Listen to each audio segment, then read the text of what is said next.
அனைவருக்கும் இனிய வணக்கங்கள். நான் உங்கள் அஸ்ட்ரோ சரவணன். இன்றைய காணொளியில் நாம் காண இருப்பது ஹம்சயோகம். ஹம்சயோகம் என்பது ஜோதிடத்தில் மிகவும் சக்தி வாய்ந்த பஞ்ச மகாபுருஷ யோகங்களில் ஒன்று. இது வாழ்க்கையில் உயர்ந்த நிலை, மதிப்பு, ஆன்மீக தெளிவு ஆகியவற்றை தரும் யோகமாகும். ஹம்சயோகம் என்பது குரு பகவான் லக்ன கேந்திரங்கள் மற்றும் சந்திர கேந்திரங்களுக்கு 1, 4, 7, 10 வீடுகளில் தனது ஆட்சி அல்லது உச்ச வீடுகளில் அமரும்போது உருவாகும் மிகவும் மங்களகரமான யோகங்களில் ஒன்றாகும். ஹம்சயோகம் உருவாகும் விதம்: குரு பகவான் லக்னம் அல்லது சந்திரனுக்கு கேந்திர ஸ்தானங்களான 1, 4, 7, 10 இருக்க வேண்டும். அந்த ஸ்தானங்கள் குருவின் ஆட்சி அல்லது உச்ச வீடான மீனம், தனுசு அல்லது கடகமாக இருக்க வேண்டும். இது ஹம்சயோகமாகும். ஹம்சயோகத்தின் பலன்கள்: 1ஆம் வீட்டில் ஞானம், ஆன்மீகம் உண்டாகும். 4ஆம் வீட்டில் மன அமைதி, சொத்து, தாய்வழி மகிழ்ச்சி கிடைக்கும். 7ஆம் வீட்டில் நல்ல துணை, திருமண வாழ்க்கை மகிழ்ச்சியாக இருக்கும்.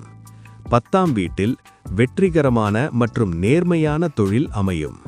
மேலும் தன்மையான குணங்கள், உயர்ந்த நெறிமுறை, நேர்மை, ஞானம், ஆன்மீக சிந்தனை, நல்ல பேச்சுத்திறன், ஆலோசனை வழங்கும் தன்மை ஆகியவற்றை கொண்டவராக இருப்பார்கள்.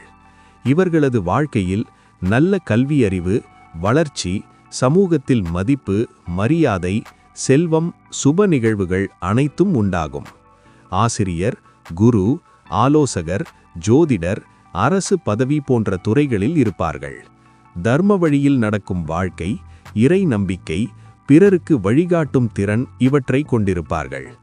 நல்ல வசீகரமுடைய லட்சணமான முகம் கொண்டவராக இருப்பார்கள். குரு பாப கிரகங்களாகிய சனி, ராகு, கேது போன்ற கிரகங்களால் கடுமையாக பாதிக்கப்பட்டால் யோகத்தின் பலன் குறையலாம். மேலும் குருவின் தசாபுக்தி காலத்தில்தான் முழு பலன் வெளிப்படும். மீண்டும் ஒரு காணொளியில் உங்களை சந்திக்கும் வரை உங்கள் அனைவருக்கும் நன்றியும் வணக்கமும் கூறி விடைபெறுவது உங்கள் அஸ்ட்ரோ சரவணன். நன்றி, வணக்கம். இந்த பதிவை பார்த்ததற்கு நன்றி. இந்த பதிவு பிடித்திருந்தால் சப்ஸ்கிரைப் பண்ணுங்க, லைக் செய்யுங்க, உங்க கமெண்ட் பதிவு பண்ணுங்க. நன்றி.